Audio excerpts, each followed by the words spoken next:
Hi, this is Ken Block. You're watching Online Pre-Roll. Well, I'm up here in Quebec to race a rally called Rally Défi. This is my second time being at this particular rally. So anyway, I've always wanted to come back and race this rally. I really enjoy coming up and racing these Canadian events, and you have a lot of great rally drivers here in Canada, so I enjoy coming up here and racing. Every time that we come to an area like this, we try and do, a special autograph signing or event, or take care of some fans in some way. I really appreciate all the support that I have from all the fans around the world, so I always try and reach out in one way or another to do something special or different for them. So we did two things in the last day special for the fans. One was to be able to do that event down in Montreal for the fans that maybe would not be coming up to the event here at ST-agathe this weekend. So we stopped by at the Empire Skate Shop there in Montreal.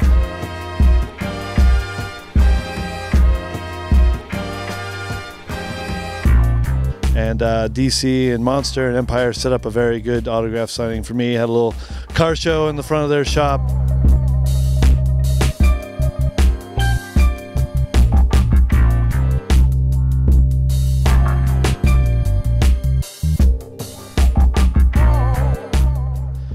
It was great. Very, very nice shop. Empire does a great job with the retail, and they do a great job selling DC up here. So it was really good to be able to stop in there, do about an hour and a half worth of autograph signing, and be able to take care of the Montreal fans.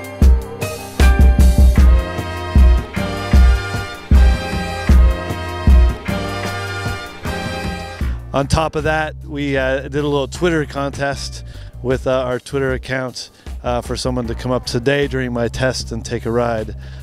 So that was very cool. We just did a very simple sort of retweet type contest. Had a guy named Maxine come up and take a ride. So it was very good. We always enjoy interacting with the fans, like I said, in these various different parts of the world that we go into, and it's very cool when we have seat time like today for a fan to be able to hop in and get an experience that they wouldn't be able to otherwise have. Well, I think that there's a big combination of fans that come out for me, that there are a lot of dedicated rally fans. We know that here in Quebec there are a lot of fans just for the sport of rally itself. So I think that we see a lot of those fans come out at an event like that. On top of that, I think I have a huge fan base just because of the Gymkhana videos and the other videos that we do. It's something that I see around the world, that we have a very core fan base that knows and understands rally and what I do with the World Rally Championship and all that. But then we have this other side too that's very much based in the interest that we've seen online with the Gymkhana videos. So it's very cool. I'm glad that we've been able to expose our sport and what we do with these cars to a much broader audience than just the core rally fan. Well, the funny thing for me is that I grew up skateboarding and snowboarding and riding dirt bikes and all that, but realized in my early 20s that I was not good enough to ever be pro. But I loved the sport so much that I wanted to be involved, and so that's when I got in business with Damon Way, and we started Drawers and Dub and 8-Ball and eventually DC.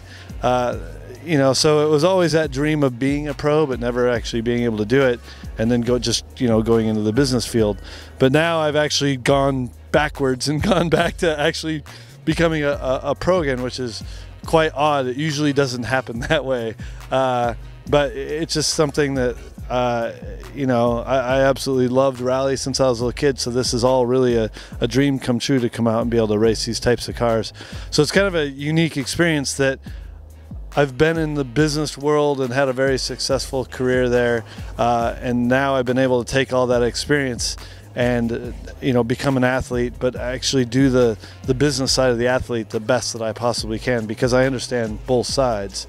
When we deal with different situations of talking to sponsors or what DC needs, or being able to show up to an autograph signing and be able to set that type of stuff up, I kind of know it from all angles, and I'm trying to do it the best that I can do it. So it makes it an easy situation for me to be able to make the sponsors happy, know a lot of what the fans and the kids want, and try and deliver that to them, and and all that actually equates to me being able to go out and enjoy the car even more. So it's really been quite a fun situation, but it was really awkward for me in the beginning because I'd always been the guy behind the scenes, and I liked being behind the scenes and letting Danny Way and Colin McKay and all those guys be the guys in front.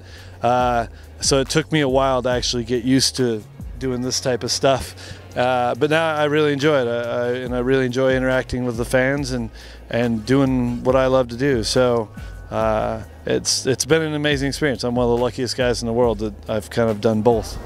Yeah, well, for us, we've always been very focused on authenticity, and you can't do that and market it without the authentic best guys that you can get, you know, to represent yourself. So it was obviously fairly successful. DC, you know, continues to grow every year. But on top of that too, as you know, in the past 10 to 20 years, we've also moved more into social media. The more authentic and more of those sort of real brand athletes that you can have, those are the guys that are out there actually making your content for you every day. So it's really a great way nowadays, where you need to have sort of all these different multi-layers of marketing and exposure. It's just a great simple way to keep that going in a consistent way, as opposed to only making an ad for these guys, you know, once a year, twice a year.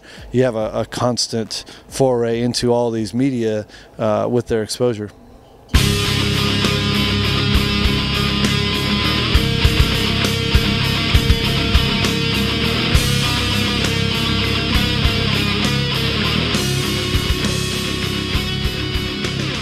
There isn't necessarily a magic formula for how you pick each one of these athletes nowadays.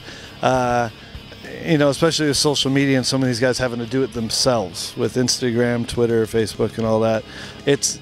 Sometimes it's a combination, you know, but it's sort of a new world out there as far as social media goes, and we try and help as much as we can, and also, you know, as a company, try and continue to push and get more and more exposure as we can too, to help those guys along and help expose their Instagram accounts or Twitter accounts, that type of thing. I genuinely feel that there actually is a thing, you know, a technique to making a viral video. So, you know, most viral videos come from two ways. They either come from someone who randomly caught something and then put it onto the internet in such a way that it would become viral, or someone that's used sort of that type of formula, you know, something that would attract attention, and then they package it in a certain way and put it on the internet also. So it's a difficult question, but I feel like, you know, there's definitely examples of people like myself with the Gymkhana stuff where we've actively gone after and tried to push something in a particular way. And now that we actually have this machine sort of going and people know it, we're actually able to activate that when we really want to, and make a big push to try and make another viral push. So there are techniques to it. It's definitely not easy, and it's changing every day. The techniques that we used 3 or 4 years ago actually don't necessarily work anymore today. So it's amazing to actually kind of watch this transition of like 20 to 30 years ago, where the internet really meant nothing, today where, you know, companies are dropping mainstream advertising and trying to figure out how to make viral videos. It's really quite interesting and sort of amusing at the same time to watch people, you know, struggle and some of them succeed at it. Well, I think the biggest thing is every time that we approach doing something like that, we look at, you know, the landscape of what's happening out there and try and be creative in that space, do something different, or base things even based on feedback of what people out in the industry or what our, you know, fans are saying. You know, it's amazing how much you actually have to listen nowadays and pay attention to what's happening. Otherwise you can make, you know, easy mistakes going wrong directions. But really, it's always a guess. You know, I just did this video in San Francisco. I'd actually tried doing that video in several different places, and we sort of luckily ended up in San Francisco. But really, it sort of was a dream come true for me to be able to go drive there. But at the end of the day, it was sort of a set of things happening where I ended up there. It wasn't the ideal position in the first place, and that's just the way it goes. You can attempt, and I've been very lucky. We've produced 5 Gymkhana videos now, and we haven't really had any of them be a failure. Every single one of them has at least 20 million views, and that's incredible, you know. So at some point I'm gonna have a failure. That's just the reality of it. But until we do, I'll do my best to keep it going.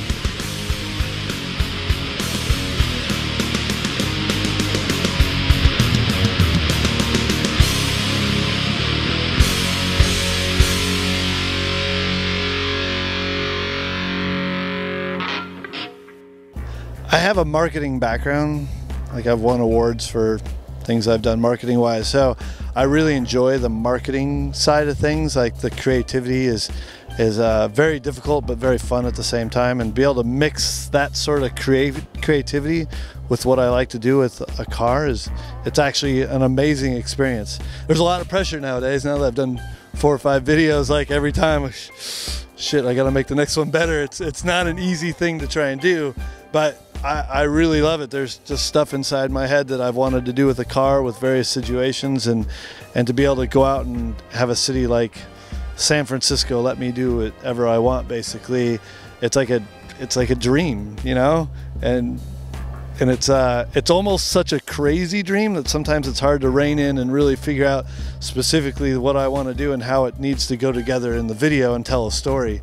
But that's the fun of it. So I have a great team of people behind me that help, but at the end of the day, like, I determine what I'm going to do with the car, where I'm going to do it, the storyline, how everything goes together in an order. But I have this great team of guys not only close to me that help me kind of navigate exactly what we're going to do, but also we've had some great people that we've worked with production side that have helped make this happen. So we have a company called Logan that has done the last 2 videos. So we actually know them because they did the opening title work for a friend of mine's movie, Zombieland. So all the opening title work was done by this company. So we hired them because Gymkhana 4 was kind of a wild special effect type video, and they were the great target for that production wise. And they just ended up being really, really good people, great to work with. And so they worked so well, we hired them back for Gymkhana 5. So it's great to work with just such good quality people like that, and the productions that we do with this, you know, really have such a high acknowledgement, like in the market, you know, out there with people competing to do viral videos, that we've had people beg us to produce some of these videos. But it's been very cool to work with guys like Logan that are just such great production companies that have really helped enhance what we're trying to do as a message with motorsports. Well, the crazy thing for me is, like, you know, when I started doing this motorsport thing, it was just sort of a fun side project, and I went out to race with Travis Pastrana to just do something that I've always wanted to do since I was a kid, because I've been a fan of rally since I was a kid. And Travis Pastrana started racing, you know, in the States in the championship, and I thought, hey, I'm gonna go try and race with him just for the fun of it. And I ended up doing pretty good. I actually beat him the first year that we raced together, and I got Rookie of the Year in the championship. And, you know, it just, from there, like, from him and I competing, you know, DC started then making shoes for us, and eventually started making the team gear. And it started off kind of slow and kind of a bit odd for DC, because, you know, DC was so focused on skateboarding and snowboarding, all that. Well, as things went along, the products started just selling more and more and more. And as the Gymkhana videos started to come out, our sales department was just blown away by the amount of t-shirts and hats and hoodies and that type of thing we were selling at, you know, places like PacSun. And I mean, we sold hundreds of thousands, you know, every year, which is, it just blows me away, seriously, that we've been able to take something, especially with so many logos, you know, this motorsport theme type stuff we didn't think would sell in those locations, but it just sort of shows with the right messaging and the right story and the right, you know, authentic marketing, that the things you can accomplish in the modern day of social media. So it's something I'm quite proud of. It's been really fun, you know, and it's been a nice mix of being able to tell the story of what I like to do with the car and put it together with great production and great messaging like DC has. And we've just been so happy with the success. It's been amazing.